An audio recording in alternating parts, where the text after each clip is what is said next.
Assalamualaikum warahmatullahi wabarakatuh. Saya Mutia Sarafuna dengan NIM 2103200077 ingin memaparkan materi tentang tanaman menghasilkan pada kelapa sawit. Baik, langsung saja. Perbedaan antara tanaman menghasilkan TM dan tanaman belum menghasilkan TBM pada kelapa sawit didasarkan pada umur tanaman, produktivitas, serta status pertumbuhan dan perkembangan buah. Berikut perbedaannya utamanya. Yang pertama, umur tanaman. Tanaman belum menghasilkan TBM ini adalah fase awal pertumbuhan kelapa sawit sejak penanaman bibit di lapangan hingga tanaman mulai berbuah. Biasanya tanaman belum menghasilkan berada pada umur 0 sampai 3 tahun. Pada fase ini tanaman masih dalam masa vegetatif dengan fokus pada pertumbuhan daun, batang, dan akar. Tanaman menghasilkan TM. Tanaman menghasilkan mulai berbuah secara komersial dan dapat dipanen. Fase ini biasanya dimulai setelah tanaman berumur 3-4 tahun tergantung pada varietas dan kondisi lingkungan. Setelah memasuki fase TM, pohon kelapa sawit akan menghasilkan buah secara terus-menerus selama sekitar 20-25 tahun dengan puncak produktivitas pada umur 8-15 tahun. Produktivitas tanaman belum menghasilkan TBM, tidak ada produksi buah yang dapat dipanen secara komersial pada fase TBM. Meskipun bunga atau buah kecil mungkin muncul pada umur 2-3 tahun, hasilnya belum cukup untuk dipanen. Tanaman menghasilkan TM. Pada fase TM, pohon mulai menghasilkan tandan buah segar (TBS) secara konsisten dan bisa dipanen. Produksi awal mungkin masih rendah, tetapi akan meningkat seiring bertambahnya usia tanaman hingga mencapai puncak pada usia 8-15 tahun. Pemeliharaan tanaman belum menghasilkan TBM.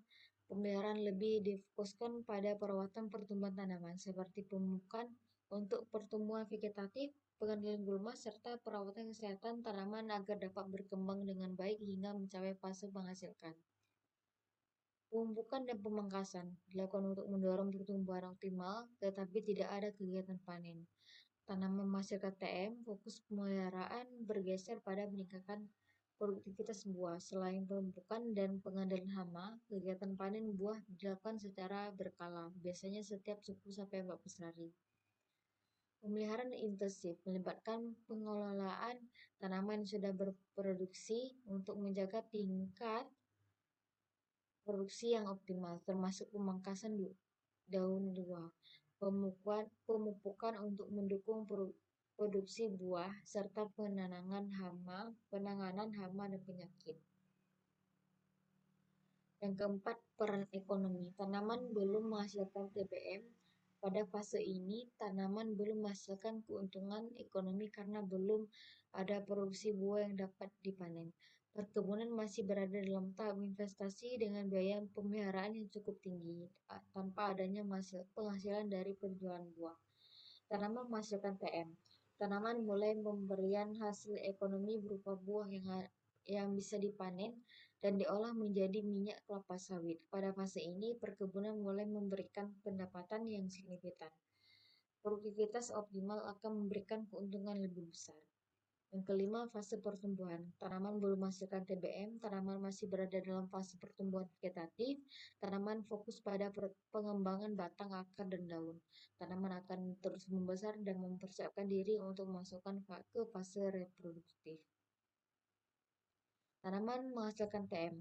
Pada fase ini, tanaman memasuki fase produktif di mana energi dialokasikan untuk menentukan bunga dan buah. Pertumbuhan vegetatif tetap berlangsung, tetapi fokus utamanya adalah pada produksi buah. Pengelolaan hama dan penyakit. Tanaman belum menghasilkan TBM, hama dan penyakit tetap harus dikendalikan, tetapi risiko cenderung lebih rendah dibandingkan pada tanaman menghasilkan. Pemantauan lebih difokuskan pada kesehatan umum tanaman untuk memastikan tanaman dapat tumbuh secara optimal. Tanaman menghasilkan TM. Pada fase ini, pengelolaan hama dan penyakit lebih intensif karena tanaman menghasilkan buah. dan serangan hama atau penyakit dapat berdampak langsung pada produktivitas dan kualitas buah. Perhatian khusus diberikan pada tandan buah segar TBS dan bagian tanaman lainnya yang berpengaruh produksi. Pada perkebunan kelapa sawit,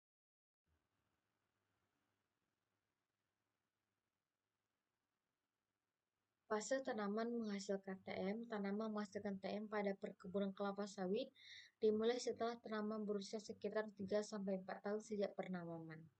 Pada fase ini, pohon sawit sudah mulai menghasilkan buah yang cukup untuk dipanen secara ekonomis. Masa produktif ini dapat bertahan hingga usia 25-30 tahun tergantung pada pemeliharaan dan kondisi lingkungan. Secara umum, terdapat 3 fase penting pada tanaman menghasilkan. Yang pertama, fase awal TM tahun ke-4 hingga ke-8. Pada fase ini, produksi buah meningkat secara bertahap. Fase produktivitas puncak tahun ke-8 hingga ke-18, produksi buah berada pada titik tertinggi. Fase menurun tahun ke-19 hingga ke-25 per 30, produksi mulai menurun akibat faktor usia tanaman. Pemeliharaan tanaman menghasilkan TM. Pemeliharaan TM mencakup berbagai kegiatan yang bertujuan untuk menghasilkan produksi dan menjaga kesehatan tanaman agar tetap produktif selama masa hidupnya.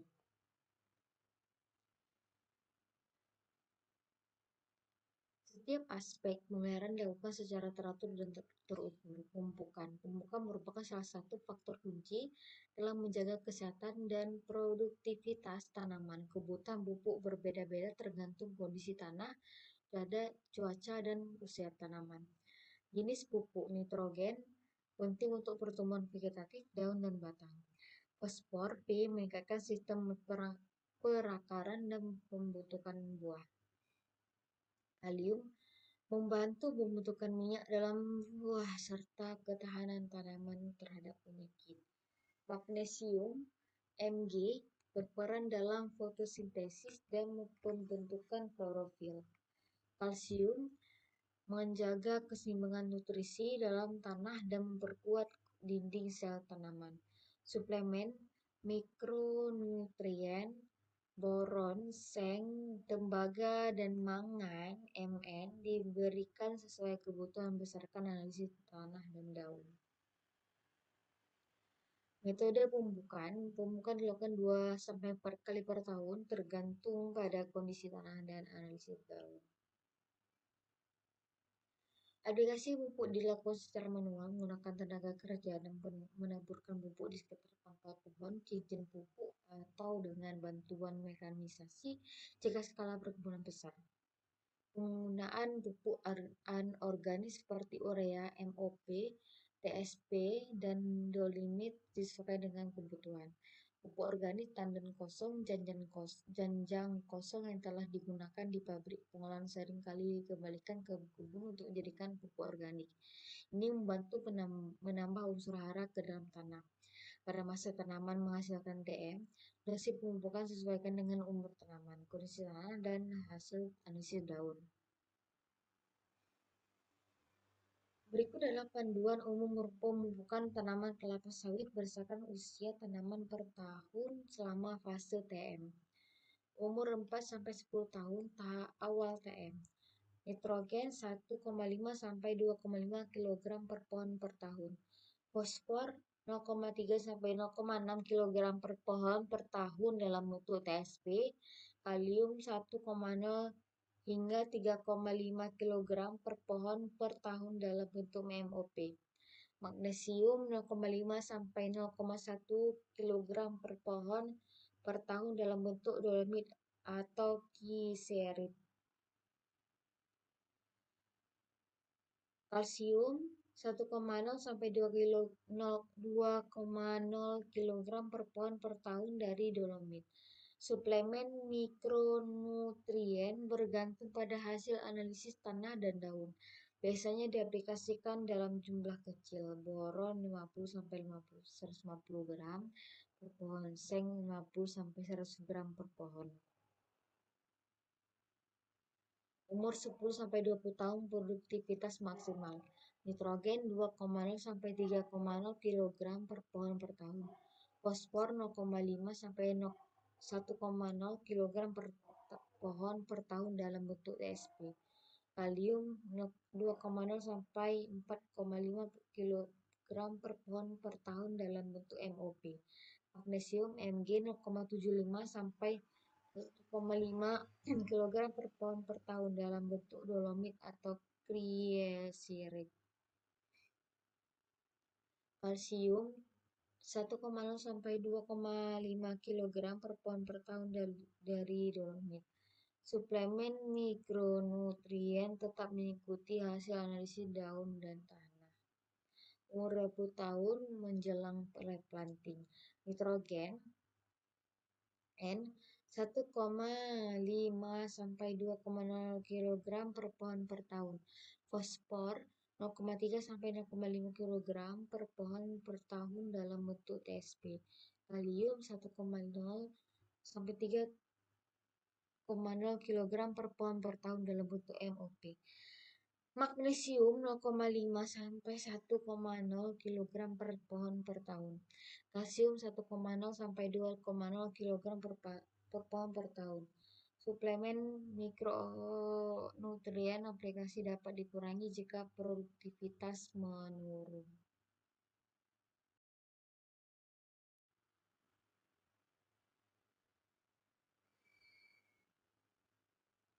Pemupukan organik. Tandan kosong. Tandan kosong diaplikasikan di sekitar pohon sebagai mulsa untuk menambah bahan organik. Umumnya diberikan sekitar 40-60 ton per hektar per tahun tergantung hasil produksi pabrik dan ketersediaan. TSP dan MOP adalah jenis pupuk organik yang digunakan untuk menyediakan unsur hara penting bagi tanaman. Berikut penjelasannya. TSP Triple Super Phosphate. TSP adalah pupuk yang mengandung unsur fosfor dalam bentuk fosfat dengan konsentrasi sekitar 44-46%. Fosfor sangat penting untuk pengembangan sistem pengakaran, pembentukan bunga, dan pembentukan buah. TSP biasanya digunakan pada tahap pertumbuhan awal tanaman dan selama masa produksi untuk memperkuat akar dan meningkatkan efisiensi penyerapan nutrisi lainnya.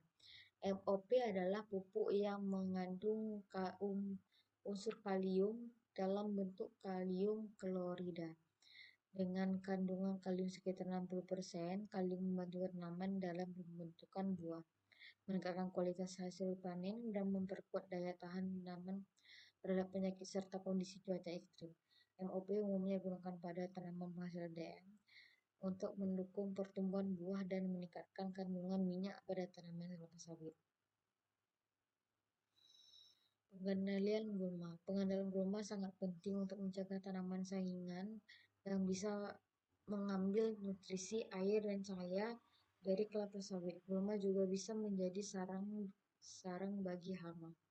Metode pengendalian gulma manual penyiangan menggunakan sabit atau alat mekanis, kimia menggunakan herbisida seperti paraquat untuk dan glyphosate untuk membunuh gulma di sekitar tanaman sawit. Pengendalian gulma secara kimia. Herbisida digunakan untuk mengendalikan gulma secara efektif, terutama di sekitar piringan pohon, area sekitar pangkal pohon kelapa sawit. Penggunaan herbisida diukur berdasarkan dosis per hektar. Jenis herbisida dan dosis. Paraquat herbisida kontak fungsi membunuh gulma daun lebar dan rumputan secara tepat dengan cara kontak langsung. Aplikasi digunakan 2-3 kali per tahun tergantung pada tingkat pembunuhan gulma. Paraquat diaplikasikan di sekitar piringan atau jalur jalan pada tanaman berumur muda dan dewasa. Glyphosate atau herbisida sistemik. Fungsi membunuh gulma daun lebar dan rumput hingga ke akar dengan cara sistemik. Diserap oleh tanaman dan mematikan seluruh bagian.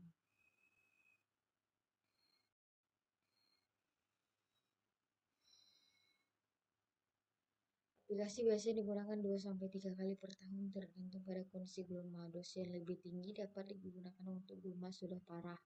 Geopesticide efektif dalam memberikan area sekitar piringan pohon atau jalur di antara barisan tanaman. Mesulforon methyl herbisida sistemik selektif. Fungsi sangat efektif terhadap gulma daun lebar dan semak, serta beberapa spesies rumput. Aplikasi biasanya digunakan 1 sampai 2 kali per tahun, terutama di area dengan investasi gulma, semak, dan perumputan lebih kuat. Aminopyralid herbisida sistemik. Fungsi sangat efektif untuk mengalihkan gulma keras seperti semak dan produksi yang sulit diberantas oleh herbisida biasa. Aplikasi gunakan 1 sampai 2 kali per tahun pada area dengan investasi gulma semak berat. Frekuensi aplikasi berdasarkan umur tanaman. Umur 4 sampai 10 tahun awal TM herbisida kontak digunakan untuk membunuh gulma secara cepat pada tahap vegetatif awal. Paraquat 20% SL 1,5 sampai 2,5 liter per hektar per aplikasi. Glufosinate amonium 2,0 sampai 3,0 liter per hektar. Herbisida sistemik digunakan untuk mengendalikan gulma yang memiliki akar dalam atau sulit mati dengan herbisida kontak. Glyphosat 51% SL 2,0 sampai 4,0 liter per hektar per aplikasi. Aplikasi herbisida dilakukan 2 sampai 4 kali per tahun tergantung pada tingkat pertumbuhan gulma dan intensitas investasi gulma di lahan. Umur 10 sampai 20 tahun, produktivitas maksimal. Herbisida kontak paraquat 1,5 2,0 liter per hektar. Glufosinate amonium 2,0 sampai 3,0 liter per hektar. Herbisida sistemik 3, glifosat 3,0 sampai 4,5 liter per hektar tergantung pada kondisi gulma. Penggunaan herbisida kimia harus sesuai dengan kondisi pertumbuhan gulma. Pada umur ini, gulma cenderung lebih mudah dikendalikan karena kanopi pohon kelapa sawit mulai lebih rapat dan mengurangi cahaya yang sampai ke tanah, sehingga menghambat pertumbuhan gulma. Umur 20 ke atas tahun menjelang replanting, herbisida kontak paraquat 1,0 sampai 2,0 liter per hektar.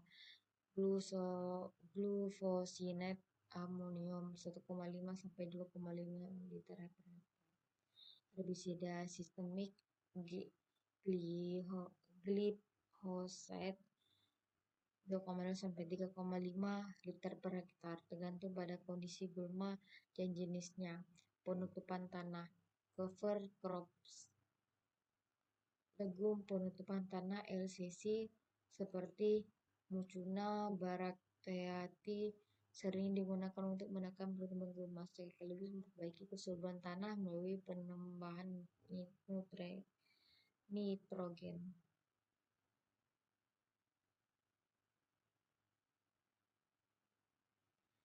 Pemangkasan daun dilakukan untuk memudahkan perencanaan, pemanenan, dan menjaga tanaman agar tetap produktif. Frekuensi pemangkasan biasanya dilakukan 2 sampai 3 kali per tahun tergantung jumlah daun mati atau rusak. Metode pemangkasan. Daun dipangkas menggunakan agrek atau alat pemotong daun khusus. Daun yang sudah mati atau kering diletakkan di sekitar pangkal pohon untuk mempertahankan kelembapan. Manfaat pemangkasan mempermudah panen. Daunnya terlalu banyak atau terlalu panjang dapat menghalangi akses ke tandan buah, mengurangi hama. Daun yang mati dan kering dapat menjadi sarang hama. Menjaga produktivitas pohon. Daun tua yang tidak lagi efektif dalam fotosintesis perlu dipangkas untuk memberi ruang bagi pertumbuhan muda yang lebih produktif. Metode pemangkasan Daun yang dipangkas adalah 2-3 di pelepah terendah setiap kali panen atau sesuai dengan kebutuhan.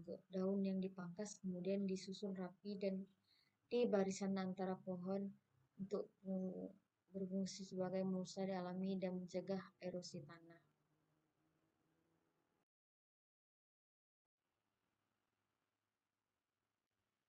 Pengendalian hama dan penyakit. Hama dan penyakit bisa sangat merugikan jika tidak dikelola dengan baik. Pengendalian dilakukan dengan pendekatan terpadu. Hama utama alat kantong. Alat kantong adalah hama yang memakan daun tanaman kelapa sawit, mengurangi kemampuan fotosintesis dan menurunkan produksi.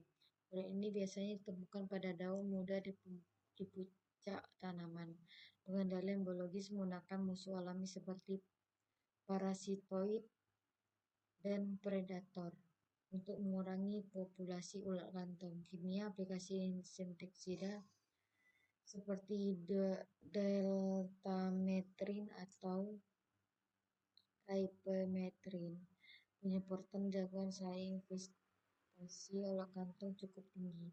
Pengendalian terpadu, pemantauan berkala, monitoring terhadap populasi ulat kantong, dan penggunaan insektisida hanya untuk diperlukan. Selain itu, konversi musuh alami di perkebunan juga penting untuk menjaga keseimbangan ekosistem.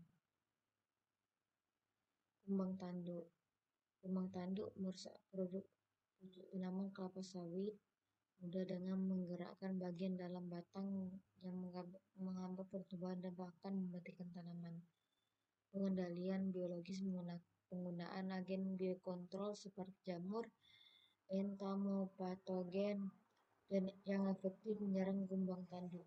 Kulturan, pengelolaan bahan organik atau sisa-sisa kayu bekas replanting yang menjadi tempat perkembangbiakan kumbang harus diperhatikan. Pengolahan tumpukan batang kelapa sawit secara tepat mengurangi potensi perkembangbiakan kumbang. Kimia, insektisida berbasis karboform atau kipermetrin dapat digunakan terutama pada saat serangan kumbang terlihat signifikan.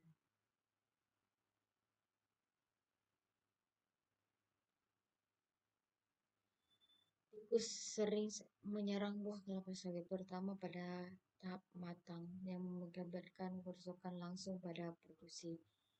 Pengendalian biologis menggunakan burung hantu sebagai predator alami untuk pengendalian populasi tikus. Burung hantu ini sangat efektif dalam mengurangi jumlah tikus yang di perkebunan secara berkelanjutan. Mekanisme penggunaan penangkap tikus seperti penangkap mekanis atau lem tikus di sekitar area tanaman. Kimia, rodentisida seperti warfarin atau brodifacoum dapat digunakan dalam keadaan darurat, namun harus dipantau secara ketat untuk menghindari dampak negatif pada hewan liar lainnya. Penyakit utama yaitu busuk pangkal batang. Penyakit ini adalah penyakit jamur yang menyebabkan busuk pada pangkal batang kelapa sawit yang dapat menyebabkan kematian tanaman. Penyakit ini menyebar melalui tanah dan material tanaman yang terinfeksi. Pengendalian kultural, sanitasi kebun dengan membersihkan sisa-sisa batang atau tanaman mati yang terinfeksi Ganoderma. Hal ini bertujuan untuk mencegah penyebaran jamur melalui kontak fisik dengan tanaman sehat. Kimia, penggunaan fungisida seperti hexaconazole atau Trichoderma harzianum dapat diaplikasikan sebagai upaya pengendalian, namun hasilnya terbatas jika infeksi sudah parah. Trichoderma adalah agen hayati yang bekerja sebagai antagonis terhadap jamur Ganoderma, membantu dalam mencegah penyebarannya.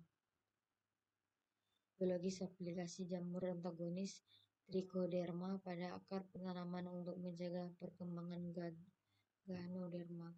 Penanaman bibit yang tahan terhadap Ganoderma juga dianjurkan pada area yang sudah terinfeksi berat. Pengelolaan terpadu.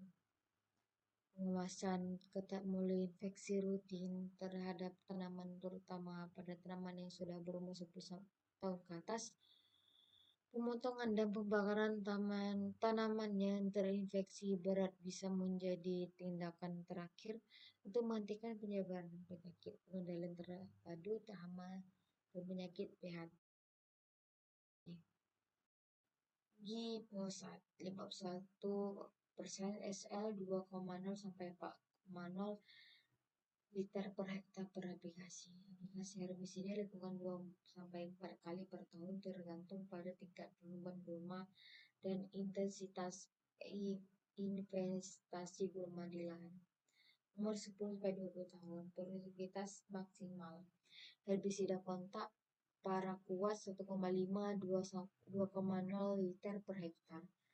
Glufosinate amonium 2,0 sampai 3,0 liter per hektar. Herbisida sistemik 3, glifosat 3,0 sampai 4,5 liter per hektar tergantung pada kondisi gulma.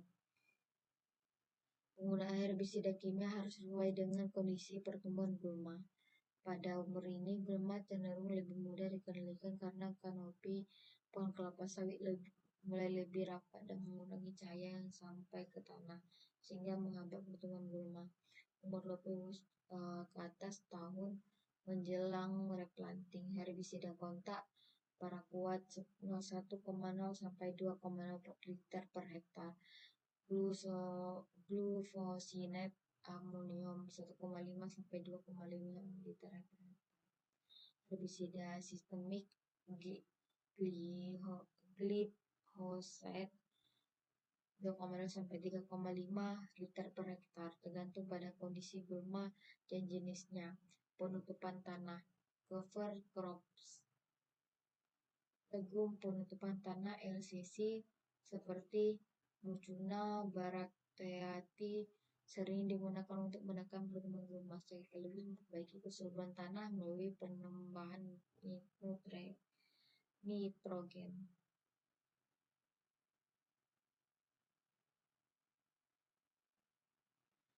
Pemangkasan daun dilakukan untuk memudahkan perencanaan, pemanenan, dan menjaga tanaman agar tetap produktif. Frekuensi pemangkasan biasanya dilakukan 2 sampai 3 kali per tahun tergantung jumlah daun mati atau rusak. Metode pemangkasan. Daun dipangkas menggunakan agrek atau alat pemotong daun khusus.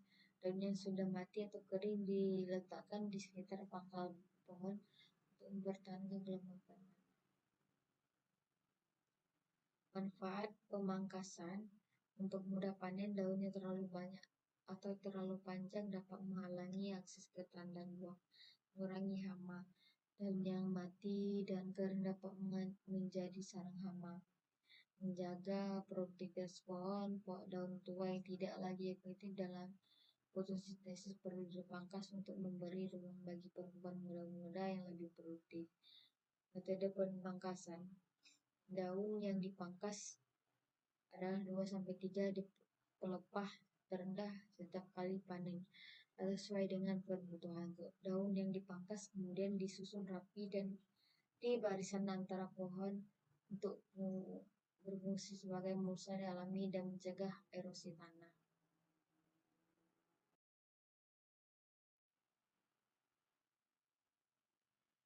Pengendalian hama dan penyakit. Hama dan penyakit bisa sangat merugikan jika tidak dikelola dengan baik. Pengendalian dilakukan dengan pendekatan terpadu. Hama utama alat kantong adalah hama yang memakan daun tanaman kelapa sawit, mengurangi kemampuan fotosintesis dan menurunkan produksi. Produk ini biasanya ditemukan pada daun muda di puncak tanaman. Pengendalian biologis menggunakan musuh alami seperti parasitoid dan predator untuk mengurangi populasi ulat kantong. Kimia aplikasi insektisida seperti deltametrin atau ivermectin menyebabkan gangguan saya investasi ulat kantong cukup tinggi. Pengendalian terpadu, pemantauan berkala, monitoring terhadap populasi ulat kantong, dan penggunaan insektisida hanya untuk diperlukan. Selain itu, konversi musuh alami di perkebunan juga penting untuk menjaga keseimbangan ekosistem. Kumbang tanduk. Kumbang tanduk merusak produk untuk tanaman kelapa sawit mudah dengan menggerakkan bagian dalam batang yang menghambat pertumbuhan dan bahkan mematikan tanaman. Pengendalian biologis penggunaan agen biokontrol seperti jamur, entomopatogen, dan yang efektif menyerang kumbang tanduk. Kultura, pengelolaan bahan organik atau sisa-sisa kayu bekas replanting yang menjadi tempat perkembangbiakan kumbang harus diperhatikan. Pengolahan tumpukan batang kelapa sawit secara tepat mengurangi potensi perkembangbiakan kumbang. Kimia, insektisida berbasis karbofom atau kipermetrin dapat digunakan terutama pada saat serangan kumbang terlihat signifikan.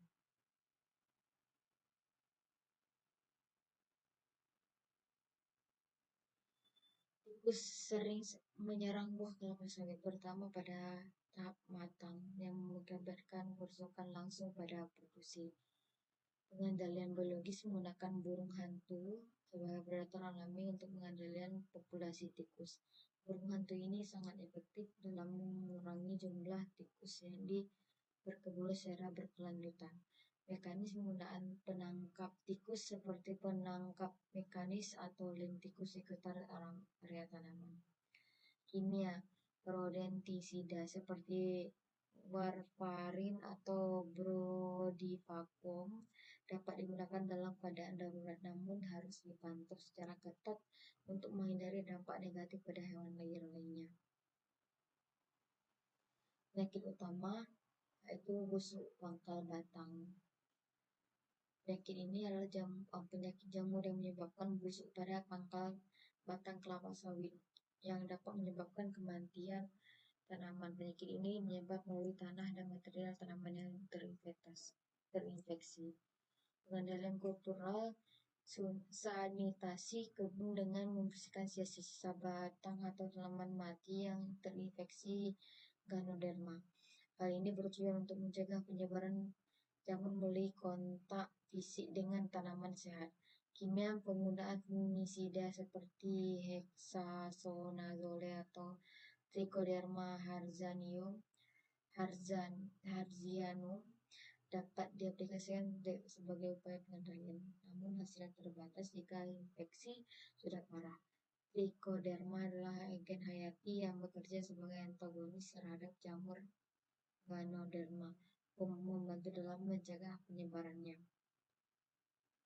Biologis aplikasi jamur antagonis Trichoderma pada akar tanaman untuk mencegah perkembangan Ganoderma. Penanaman bibit yang tahan terhadap Ganoderma juga dianjurkan pada area yang sudah terinfeksi berat. Pengelolaan terpadu, pengawasan ketat melalui infeksi rutin terhadap tanaman terutama pada tanaman yang sudah berumur 10 tahun ke atas. Pemotongan dan pembakaran tanaman yang terinfeksi berat bisa menjadi tindakan terakhir untuk menghentikan penyebaran penyakit. Pengendalian terpadu hama dan penyakit PHT.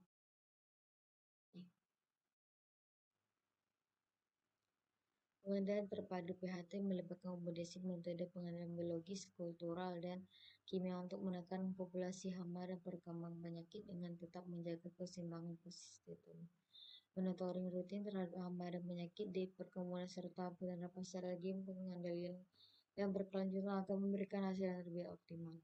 Pengolahan air dan drainase. Pengolahan air dan drainase pada kelapa sawit, terutama pada masa tanaman menghasilkan TM, sangat penting untuk menjaga keseimbangan air yang optimal, karena baik kekurangan maupun kelebihan air yang mempengaruhi pertumbuhan dan produktivitas tanaman adalah penjelasan terperinci terkait frekuensi, metode, dan jumlah air yang dibutuhkan serta pengolahan drainase. Pengelolaan air kelapa sawit memerlukan curah hujan optimal antara 1.800 hingga 2.500 mm per tahun yang kontribusi secara merata. pada kondisi di mana curah hujan tidak mencukupi seperti di musim kemarau. Irigasi harus dilakukan untuk menjaga produktivitas tanaman. Irigasi pada musim kemarau, kebutuhan air per tanaman kelapa sawit memerlukan sekitar 130-150 liter air per hari per pohon pada musim kemarau. Dengan asumsi musim kemarau berlangsung selama 3-4 bulan 120 hari, total air yang dibutuhkan per pohon sekitar 15.600 sampai 18.000 liter per tahun. Sistem irigasi yang digunakan irigasi tetes drip irrigation efisien karena air diberikan langsung ke akar tanaman dalam jumlah kecil akan tetapi terus-menerus irigasi ini meminimalkan pemborosan air selama di lahan kering. Frekuensi jalankan setiap hari selama musim kemarau.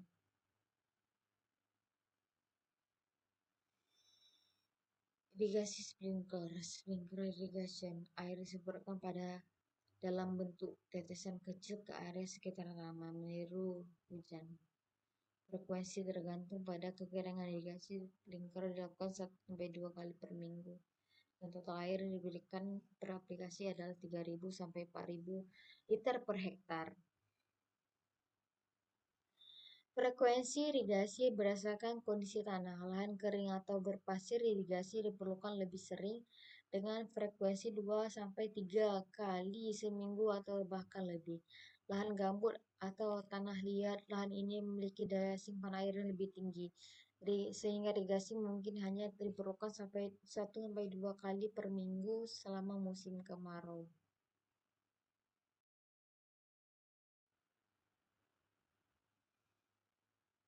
Pengelolaan drainase. Pengelolaan drainase yang baik sangat penting untuk mencegah genangan air yang bisa menyebabkan kondisi anaerob.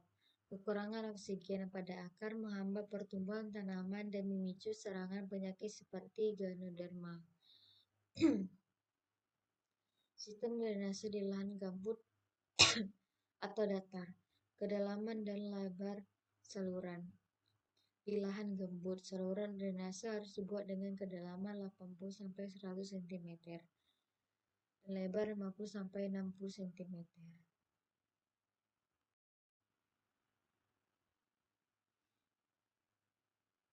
Kedalaman ini cukup memastikan air yang berlebih dapat dialirkan dari permukaan tanah.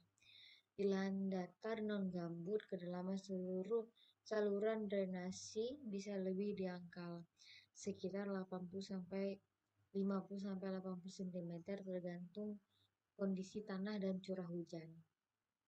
Jarak antara saluran drainase. Umumnya jarak antara saluran drainase adalah 30-50 meter, tergantung pada topografi dan tekstur tanah. Frekuensi pembersihan dan pemeliharaan drainase. Pembersihan saluran drainase dilakukan setidaknya 2 kali per tahun, terutama sebelum dan setelah musim hujan, untuk memastikan saluran tidak tersumbat oleh lumpur, gulma, atau sampah organik lainnya. Pemeliharaan rutin. Saluran harus dipantau setiap bulan untuk memastikan tidak ada genangan yang dapat menyebabkan pembusukan akar. Pengelolaan air di lahan berbukit. Pembuatan terase ring pada lahan miring. Terase ring dibangun untuk memperlambat aliran air dan mencegah erosi. Saluran kontur saluran drainase dibuat sejajar dengan kontur lahan untuk mengurangi kecepatan aliran air, mencegah erosi dan mengarahkan air berlebih ke saluran utama. Penggunaan kolam penampungan. Penampungan air hujan di beberapa perkebunan, kolam penampung air dibangun untuk menampung air hujan yang dapat digunakan selama musim kemarau. Kapasitas penampungan kolam ini biasanya didesain untuk menampung air dengan kapasitas 10.000 sampai 20.000 meter kubik per hektar, tergantung kebutuhan irigasi kebun. Lanjut, proses pemanenan. Pemanenan kelapa sawit memerlukan teknik yang baik untuk memastikan hasil buah optimal dan mencegah kerusakan pada pohon. Kriteria pemotongan buah, tandan buah segar TBS harus dipanen pada saat buah sudah matang sempurna untuk mendapatkan hasil minyak sawit yang maksimal. Indikasi kematangan, warna buah berubah menjadi merah oranye terang 5-10%, perondolan buah kecil yang lepas dari tanda sudah jatuh di sekitar tandan, kualitas buah, jika dipanen terlalu awal, kandungan minyaknya sebelum maksimal, jika terlambat dipanen, kandungan asam lemak bebas, FPA meningkat, jika sehingga menurunkan kualitas minyak.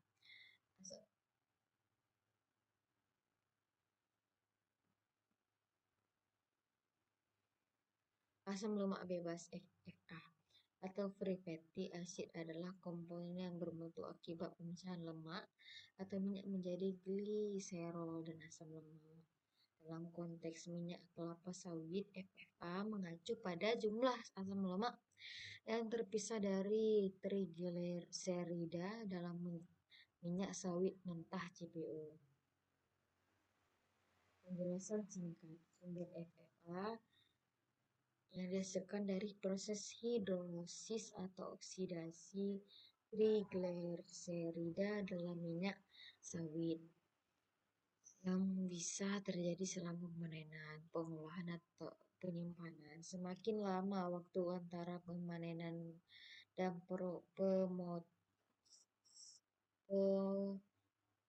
pemrosesan, semakin tinggi kadar FFA, terutama jika buah sawit dibiarkan membusuk atau terluka.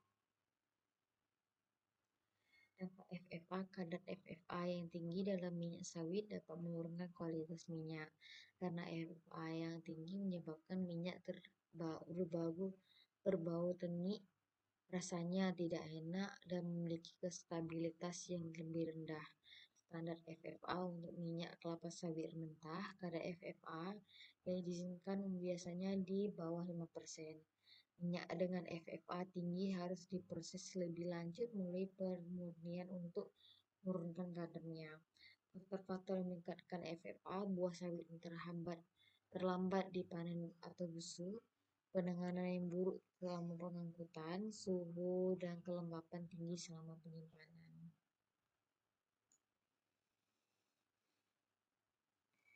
Lanjut, cara mengidentifikasi buah matang, pemeriksaan visual oleh pemanenan di lapangan. Pemanenan terlatih akan mengamati tandan dan memutuskan waktu yang tepat untuk memotong tandan tersebut. Alat dan teknik pemanenan, alat utama yang digunakan adalah egrek, alat serupa sabit yang dipasang di ujung galah yang panjang, dan dodos, alat sabit pendek untuk pohon rendah. Langkah pemanenan mengamati kematangan tandan dari bawah pohon. Jika tandan sudah dipanen, egrek digunakan untuk memotong tangkai tandan. Tandan yang jatuh mau dikumpulkan dan dimasukkan ke dalam keranjang atau gerobak.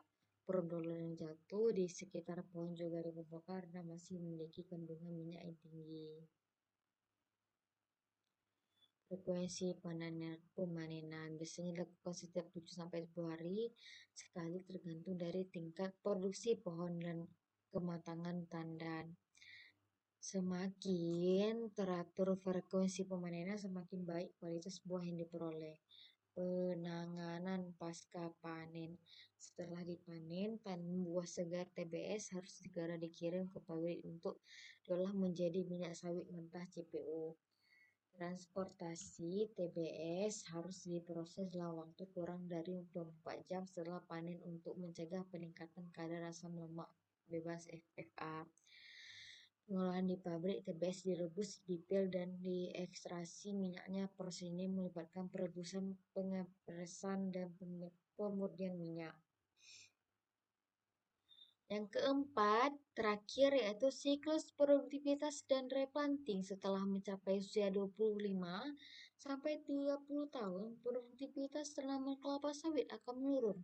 Peremajaan replanting dilakukan dengan cara yang pertama penggunaan pohon lama, menggunakan alat berat untuk mencabut pohon tua dan menghancurkan kayu bekas. Yang terakhir, penanaman bibit baru, bibit unggul yang tahan penyakit dan berproduksi tinggi ditanam untuk mengganti pohon lama. Sekian materi dari saya. Apabila ada kesalahan, saya mohon maaf. Saya akhiri dengan wassalamualaikum warahmatullahi wabarakatuh.